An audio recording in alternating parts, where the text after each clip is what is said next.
Beauty and Brains presents A Work in Progress, your favorite weekly podcast all about navigating adulthood and adversity with transparency and vulnerability. Here, we highlight progress over perfection. You're listening to my personal and professional development diary, where I share the highs and lows and the real and raw parts of the story that no one talks about.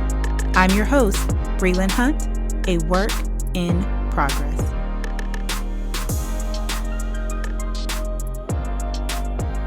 Dear friend, I hope all is well with you and that you are as healthy in body as you are sound in mind and strong in spirit. Welcome back to A Work in Progress, the podcast. Oh my gosh, you guys, this is crazy. I have not filmed a podcast episode in over a year. And as you all can tell by the title of this episode, today we're going to be talking about how I feel now that I am no longer a pre-medicine student. I'm no longer a post-grad pre-med, but instead I am an incoming medical student. And with that, this is not just the season finale, but the show finale of A Work in Progress, the podcast. This is the last podcast episode that I will be doing in this format for the foreseeable future. Now that I'm actually sitting down here to film it, I am having all the feels. I feel so sad. I don't want to say goodbye. And it just feels so weird also to sit down and film a podcast because, like I said, it's literally been a year. We got a lot of things to get into, so let's get into it. To start off with why this is the end of the podcast, we really have to rewind back to my reflection on why it even started. Obviously, you all know I started off my channel Beauty and Brains, and I wanted to be a makeup guru as well as a college vlogger. And so I did both makeup tutorials as well as college vlogs all throughout my experience at Spelman College in undergrad. And then I pretty seamlessly transitioned into doing graduate school vlogs when I was pursuing my master's of physiology at NC State University. I was also doing makeup tutorials, get ready with me, 3-in-1s, those style of videos at that time. And obviously, as we know, a lot of hauls. When I graduated from that program and I moved back home, I started working as a medical assistant at an OBGYN private practice. And that was really great because that was like my first big girl full-time position.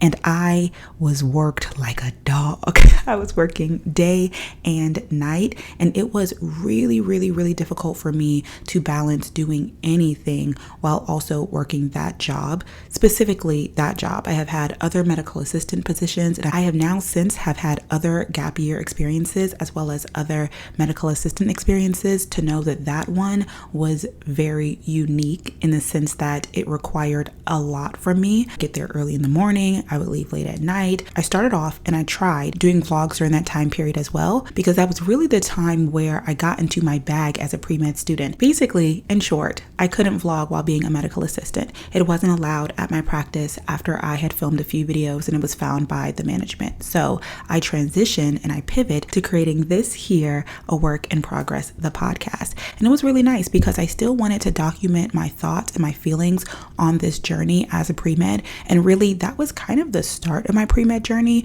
I mean, I've been a pre-med my entire life because I've always known that I wanted to be a doctor. So there are even some pre-med things that I've done in high school. Like I was a biotechnology major in my science, technology, and industry high school. And then obviously in undergrad, I was always pre-med. So whether I was taking biology, chemistry, organic chemistry classes, or doing an MCAT prep class, or just trying to do things in extracurriculars and community service, that everything was always geared towards medicine. But after I graduated with my graduate degree, now we were really talking about, okay, what am I putting on my medical school application? How are we going to go from being a graduate to matriculating into medical school? Applying to medical school and being a pre-med, there's a lot of emotions that come along with that journey in general, but specifically being a post-grad pre-med, there were a lot of emotions and feelings going on at the time. So I'm very happy that I created this podcast because I was able to speak through a lot of experiences in real time, as well as give my future self, my current self, my past self, and all of you all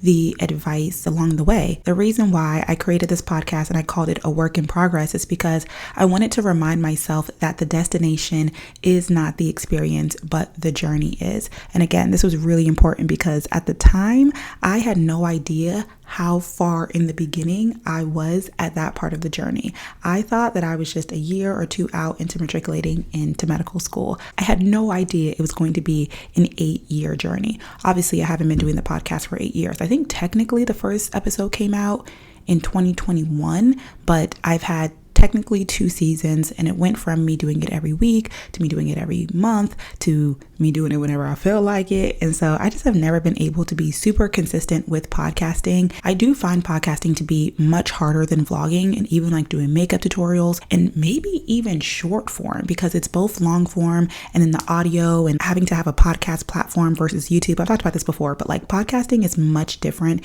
than like just being a YouTuber, even though you guys may just watch this on YouTube like a regular video. And even like a fun fact or an inside scoop is that I've always wanted to have guests on the podcast to talk about their stories, what it was like for people who are successful now when they were a work in progress. But y'all, the logistics of this show on top of studying or working full time or my other content, it just always fell through the cracks.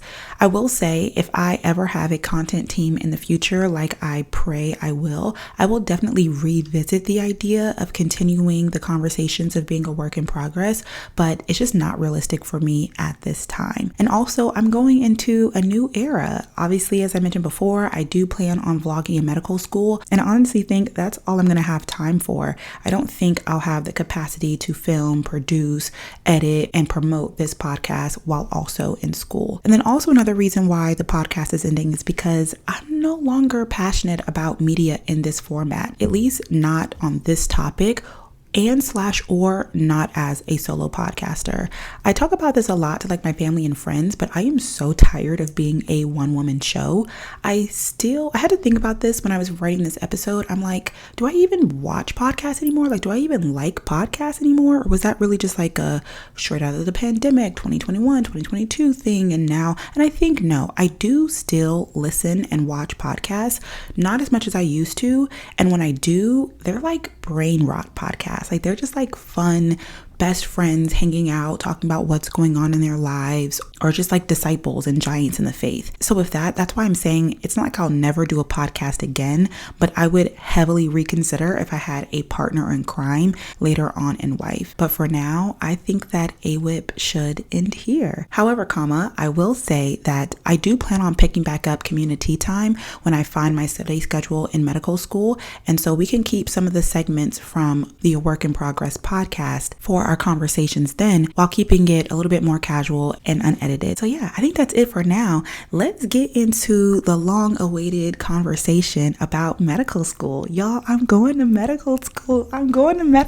Like, it's only fair that we talk about it, because I mean, you guys have been there with me. Things start getting tough is when this podcast started. Everything feels more aligned and easier when you're in school in reference to being in line with your goals of becoming a doctor. But when you're not in school and you still have these goals, things feel much different. If you guys haven't seen, I do already have a video reflecting on my pre-med journey, aka taking the scenic route, here on my channel. And there's also going to be a series. If it's not already up, we're in the middle of it, or it's coming up next. I'm not quite sure how I'm going to upload these things. The behind the scenes journey of being accepted to medical school throughout the years. Like, y'all, I literally have video diaries starting from 2021 all the way up until now in 2026. So there are other places where I am talking about my journey getting into medical school. But here, we're going to get into the real vulnerable aspect to this transition that I'm just not planning on sharing anywhere else for the sake of my sanity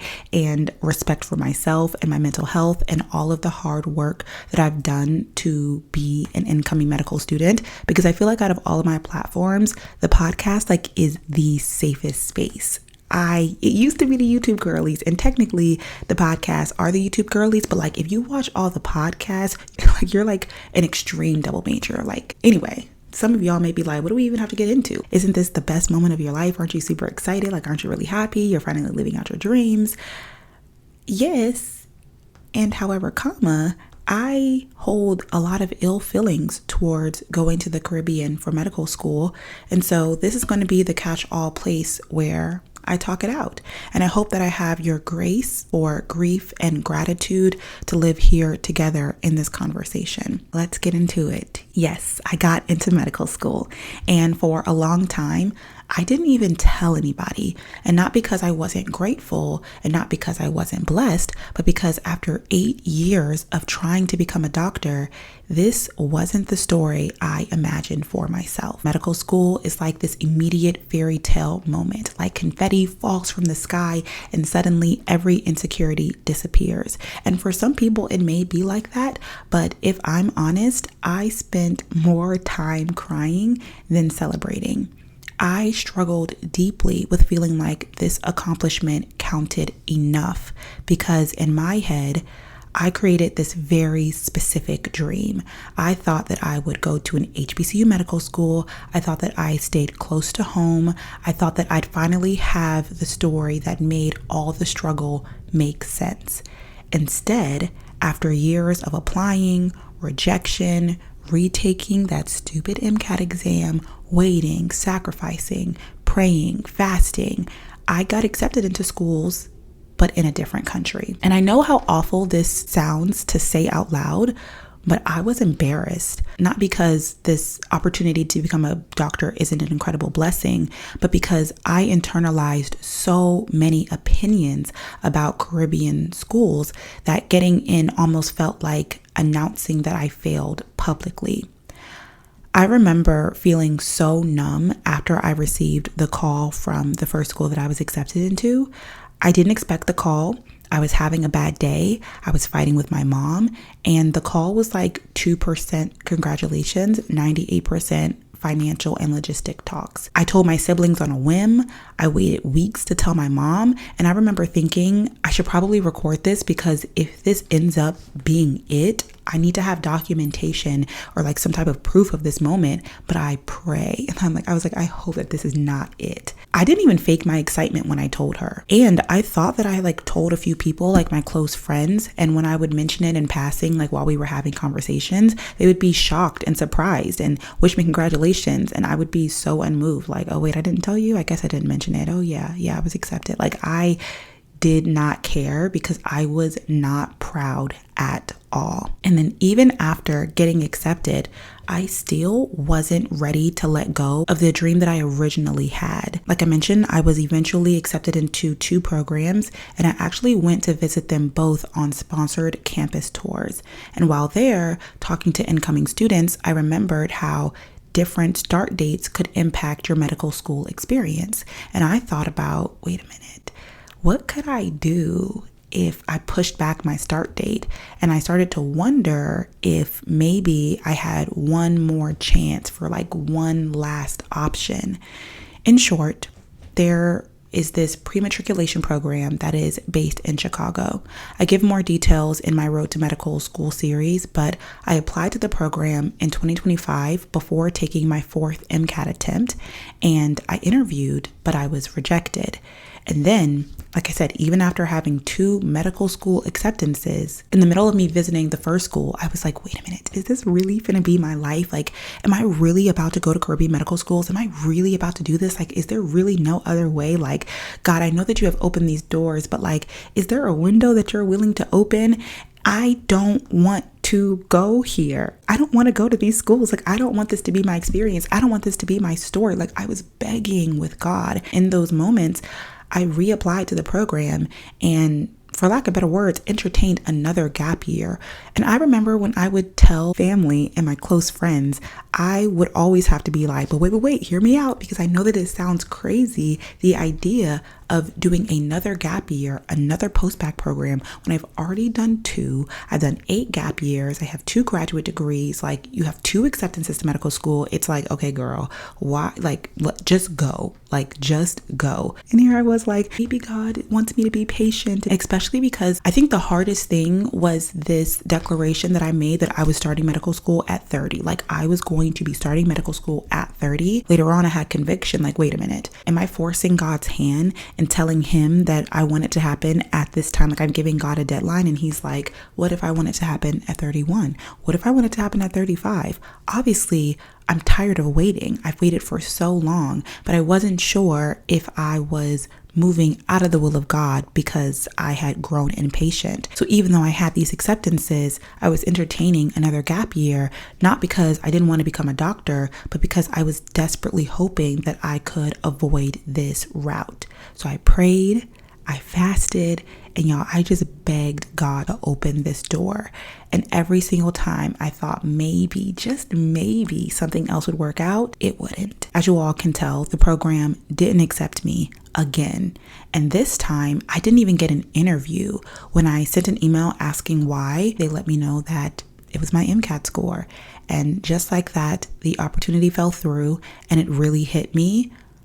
Oh, these are your only options. Nobody's coming to save you. No window is going to be opened. If you want to go to medical school, you have to go this route. And emotionally, it became like this exhausting roller coaster where every tiny ounce of hope would rise and then crash down. And it just kept happening over and over and over again. I kept having this resurgence of inspiration, specifically in this past medical school cycle, where I would focus on a specific school. Like, you know what? Maybe if I reach out to my network, if I try to gain mentors who are alum of this school or who know people who are in admissions at this school, if I send update letters, if I call, if I beg for an interview, like I was trying everything, and I would focus on one school, and like clockwork, as soon as I would get my hopes up, I'd receive a rejection letter. And this kept happening school after school after school, University of Maryland, Meharry, Howard, like one school after another, until eventually I just had to face reality.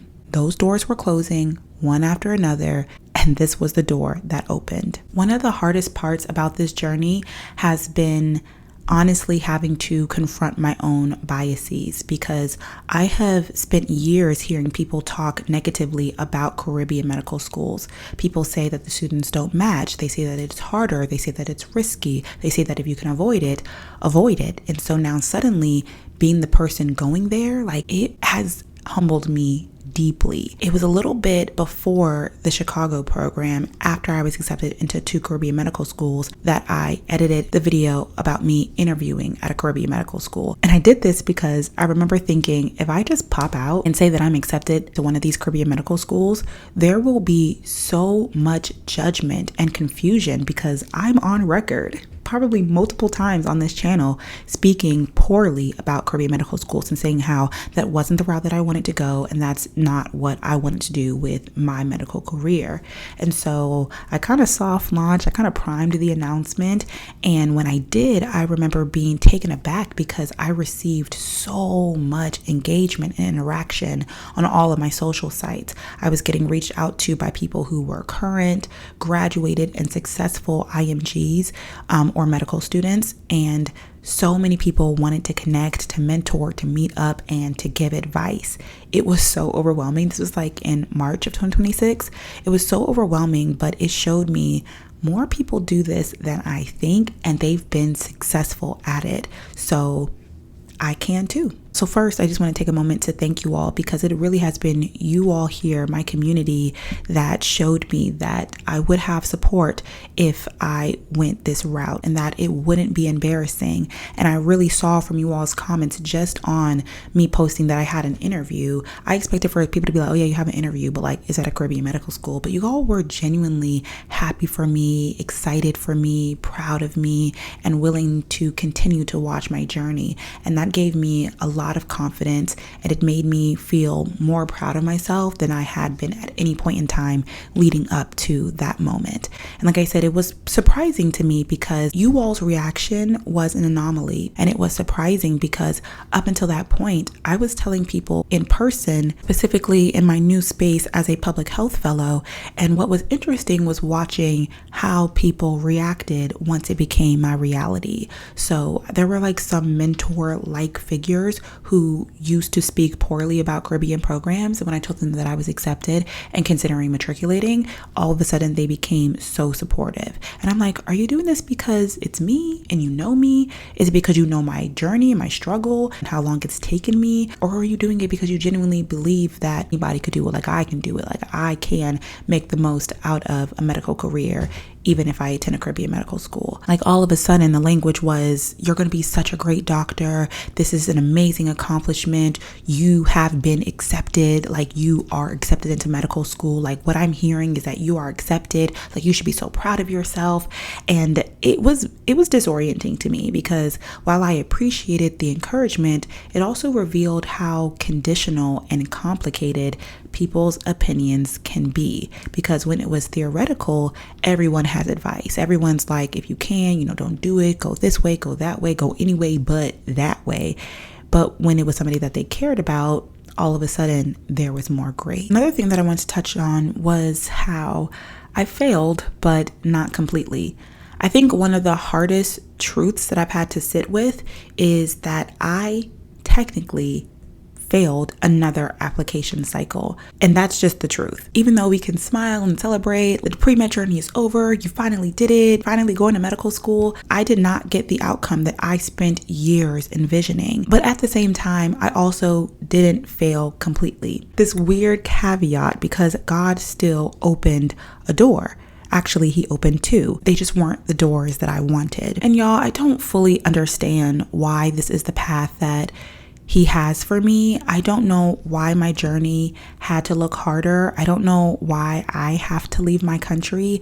I don't know why I couldn't have the version of this story that I dreamed about. But I do know this: if I keep waiting for the perfect version of my life before I move forward, I was going to stay stuck forever. So we've talked about it before on this podcast, but once again, I had to enter a season of grieving. I feel like I'm kind of maybe still there a little bit.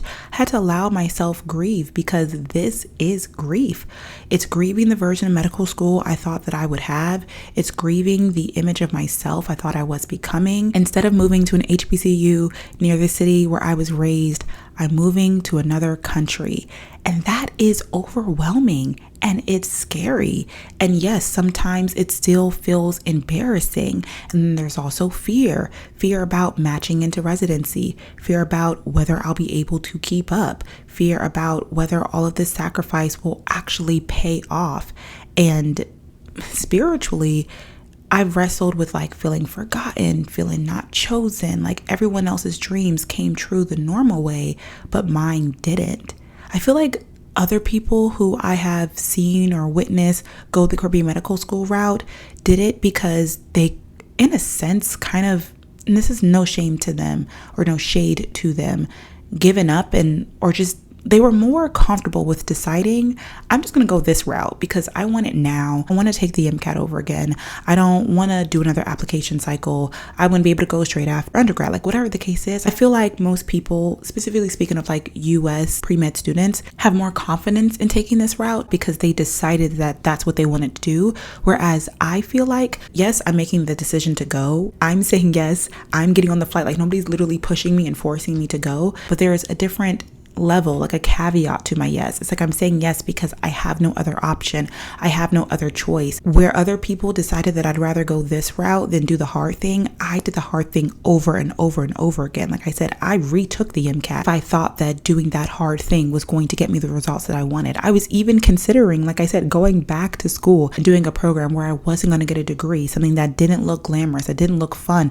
I was willing to do the hard thing. I didn't just give up myself and say, okay, I'm just going to go this route. It literally felt like I have tried everything. This is literally the only option I've ever gotten and that I may ever get to become a doctor. And so I either have to take it or I have to give up and pivot and do something else. So it's been hard. Something I've realized recently is that I cannot rob myself of joy simply because my journey looks different.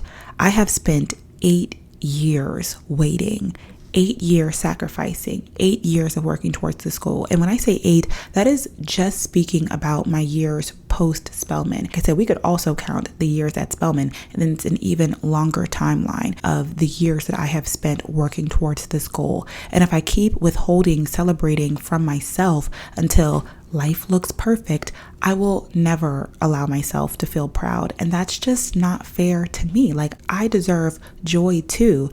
I deserve to feel happy. I deserve to feel proud of myself. I deserve to feel accomplished, even here, even now, even in this like uncertainty of what exactly my medical school journey is going to look like and how that's going to impact my medical career moving forward. Basically, y'all, I am still a work in progress. Academically, I guess, I'm no longer a work in progress towards medical school because I'm going, it's happening. But mentally, emotionally, spiritually, I'm still growing. I'm still learning how to trust God when his plans don't look like mine. I'm still learning how to stop equating difficulty with failure. And I'm still learning that different doesn't mean doomed. And honestly, that's what a work in progress was always about.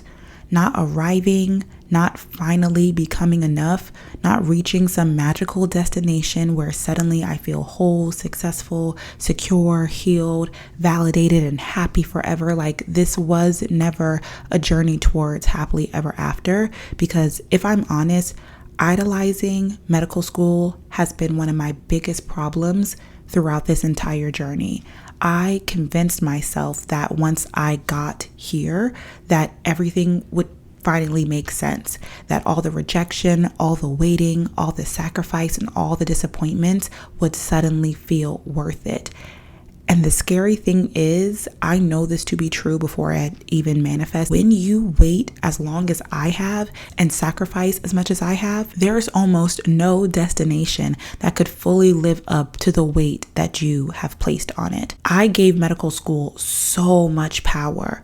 I made it bigger than it was supposed to be, not intentionally, but just like slowly over time, just put so much pressure on what being accepted would feel like, what going to medical school would feel like, what it would mean to me, and what it would mean about me and my identity. I attached so much of my worth, my identity, validation, and happiness into finally getting accepted that I really struggled. I wouldn't say I completely stopped, because I would constantly remind myself, you're a work in progress, like you're starting to idolize this, like this isn't what you should be doing. But I struggled living fully in the present. It's like my happiness kept getting postponed. I may not have said these things, but I was living as if I'll be happy when I get in. I'll feel successful when I get accepted. I'll finally feel secure once I'm a doctor. But the truth is, as we know, the whole purpose of a work in progress is that there will always be another milestone. After medical school is residency. After residency, maybe fellowship. After fellowship, all the things that come with career as an attending. And then maybe marriage, kids, the next title, the next accomplishment, the next version of success. And if I keep living my life constantly waiting for the next destination to finally allow myself joy, I may never experience my life while living it. I'm saying this to both you all and myself. There is a very real possibility that the thing that you've worked for doesn't heal you the way you thought it would. The accomplishment might come and you're still you. You're still human, you're still growing, and you're still figuring things out. And I think that God has really been teaching me to loosen my grip, specifically in my season. Like, I don't think I talked about it on the podcast.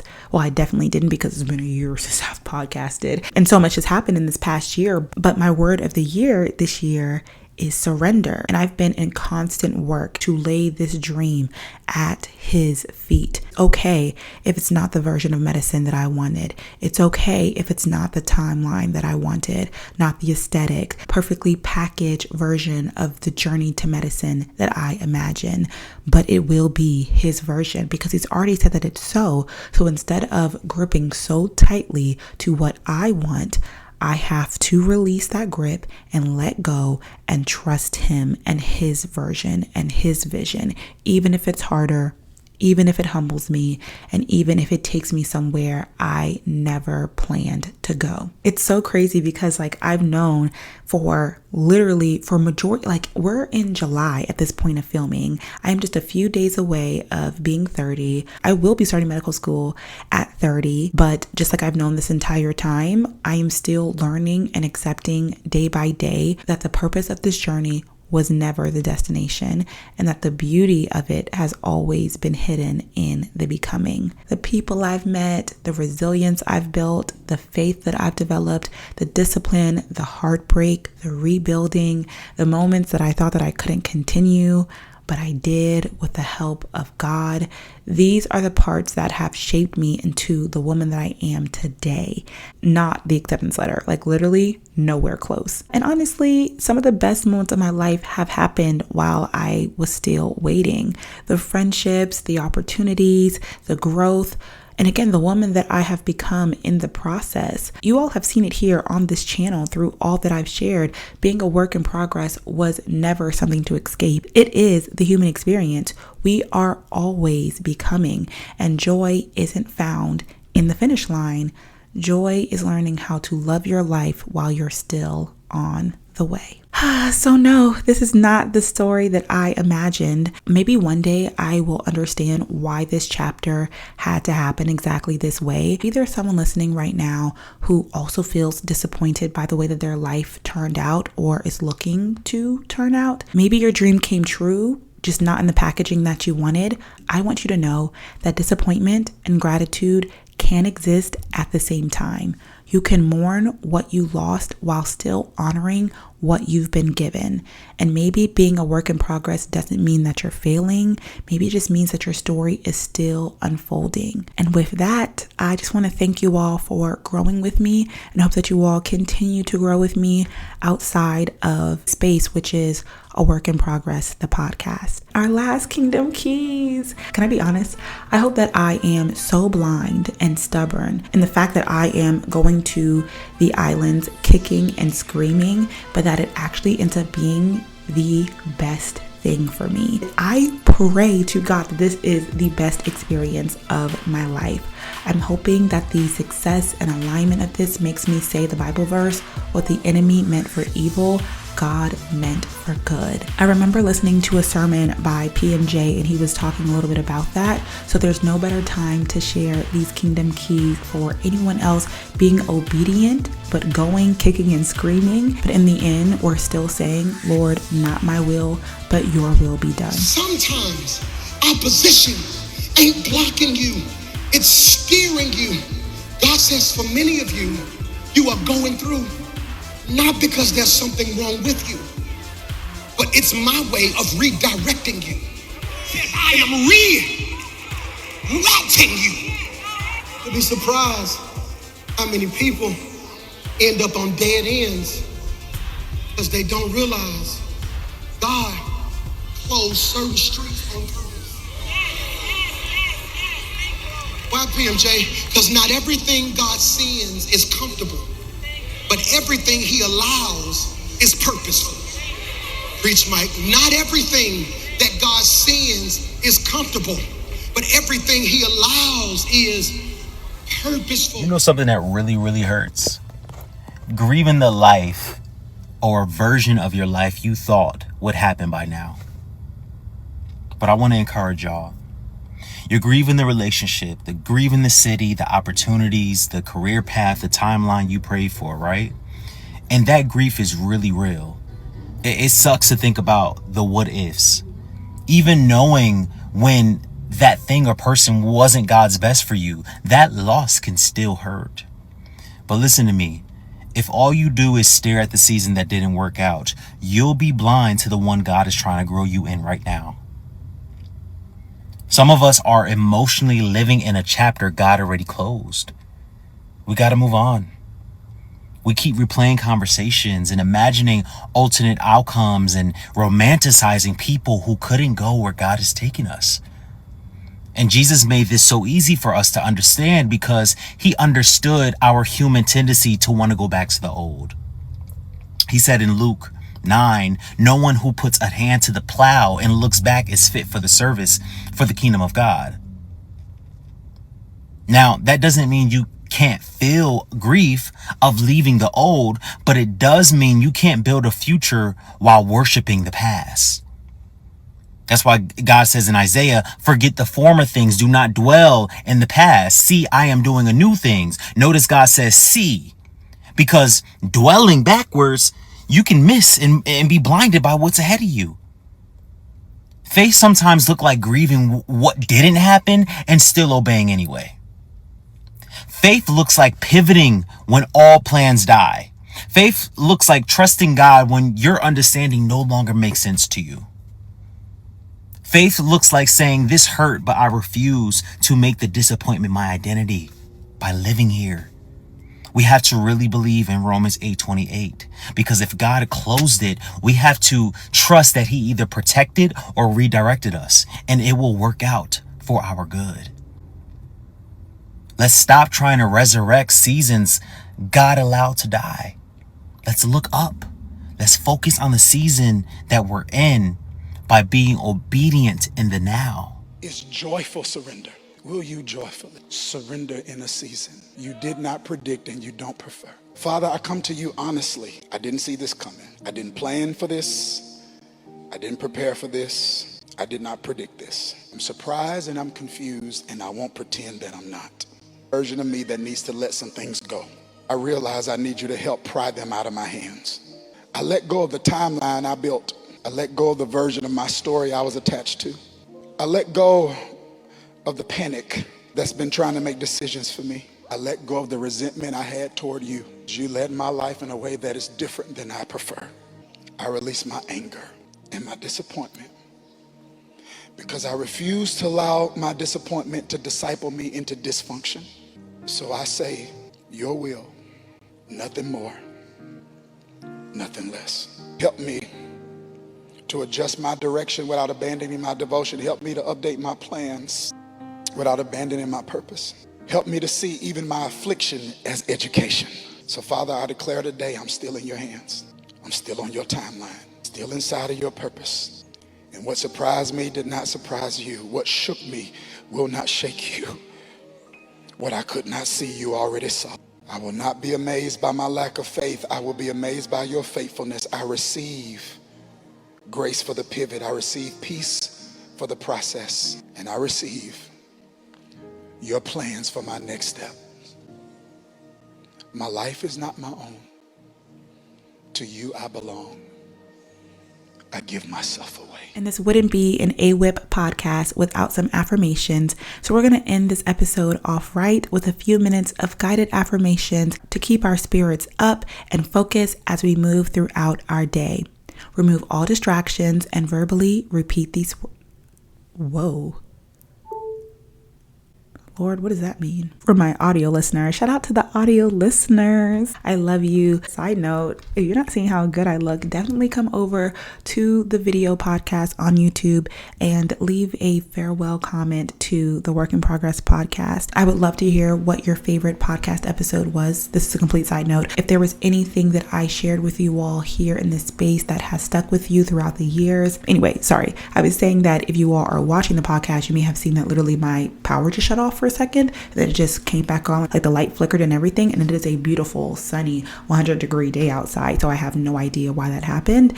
And when stuff like that happens, I'll be taking a moment like, all right, Lord, what you saying, because what was I just saying? I was talking about affirmations. Okay, I told God I'm saying not my will but your will be done, Lord. So is that a wink? Is that a good girl? Is that like, what was that? Because like that was very random, and I don't believe in random. Anyway, it wouldn't be in a Work in Progress podcast episode if I didn't go on a random rant. Remove all distractions and verbally repeat these words after me. God's plans for me are good, purposeful, and filled with hope.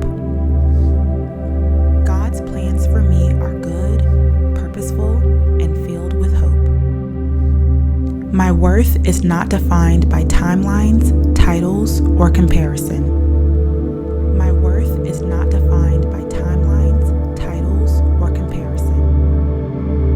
I trust that God can use unexpected paths for my purpose and growth. I trust that God can use unexpected paths for my purpose and growth. I refuse to postpone joy until the next accomplishment. I will experience peace, gratitude, and fullness even while I'm still becoming. I refuse to postpone joy until the next accomplishment. I will experience experience peace, gratitude, and fullness even while I'm still becoming. I refuse to postpone joy until the next accomplishment. I will experience peace, gratitude, and fullness even while I'm still becoming. I refuse to postpone joy until the next accomplishment. I will experience peace, gratitude, and fullness even while I'm still becoming. I am not forgotten, overlooked, or behind. God will sustain me through every season ahead and equip me for the calling He has placed on my life. I am not forgotten, overlooked, or behind. God will sustain me through every season ahead and equip me for the calling He has placed on my life. My journey is not defined by shame or disappointment. I honor the blessings God has placed before me. My journey is not defined by shame or disappointment. I honor the blessings God has placed before me. This feels so sad. Like, I don't want to say goodbye. I feel like I'm leaving forever when I will literally still be creating content and documenting my journey, just like not in this format. Also, I wanted to mention that as of now, I aspire to create makeup and medicine chats throughout my time in medical school, both on short form and then here on YouTube in long form, getting back to my roots of being beauty and brains. So don't worry, I still plan on having like these long, deep conversations about where I'm at in my journey in medicine, like just my real genuine thoughts, where my mind is at, where my heart is at, how I'm feeling, continuing my journey of becoming Dr. Brelynn. But that will be the avenue that I plan to share and talk about my experiences. But again, that'll also be here on this YouTube channel, so really don't have to worry about not ever getting Brelynn like in this way again. It's the same platform too, so it's just me in a different season, in a different way, just pivoting with life's changes. Now, this is just my idea and my plan. Who knows if it will be well received and successful and if I'll keep it up through all 4 years. But as of now, that is my vision for content creation moving forward, like doing blog post style photo dumps on my Instagram. Make sure you're following me over there at Brelynn.hunt. Beauty, books, a little bit of fashion and becoming Dr. Brelynn lifestyle content on TikTok, medical school vlogs, and makeup and medicine chats here on YouTube. As we transition into the next era, please share this video and this channel with anyone in your network. If you feel like this video podcast or any of my previous video podcasts or any of my previous videos would be helpful to them, or if the upcoming content is something that you believe that they would enjoy. It has been an honor and a privilege to have had your ears and to have received your time to listen to all 38 episodes of this podcast. Thank you. I love you, and I will see you soon. I'm officially signing off as incoming student Dr. Brelynn Hunt. This has been a work in progress. There won't be a next time, but be sure to live each day to the fullest because you only live once, and give yourself some grace. We are all just a work in progress. I love you all. Thank you.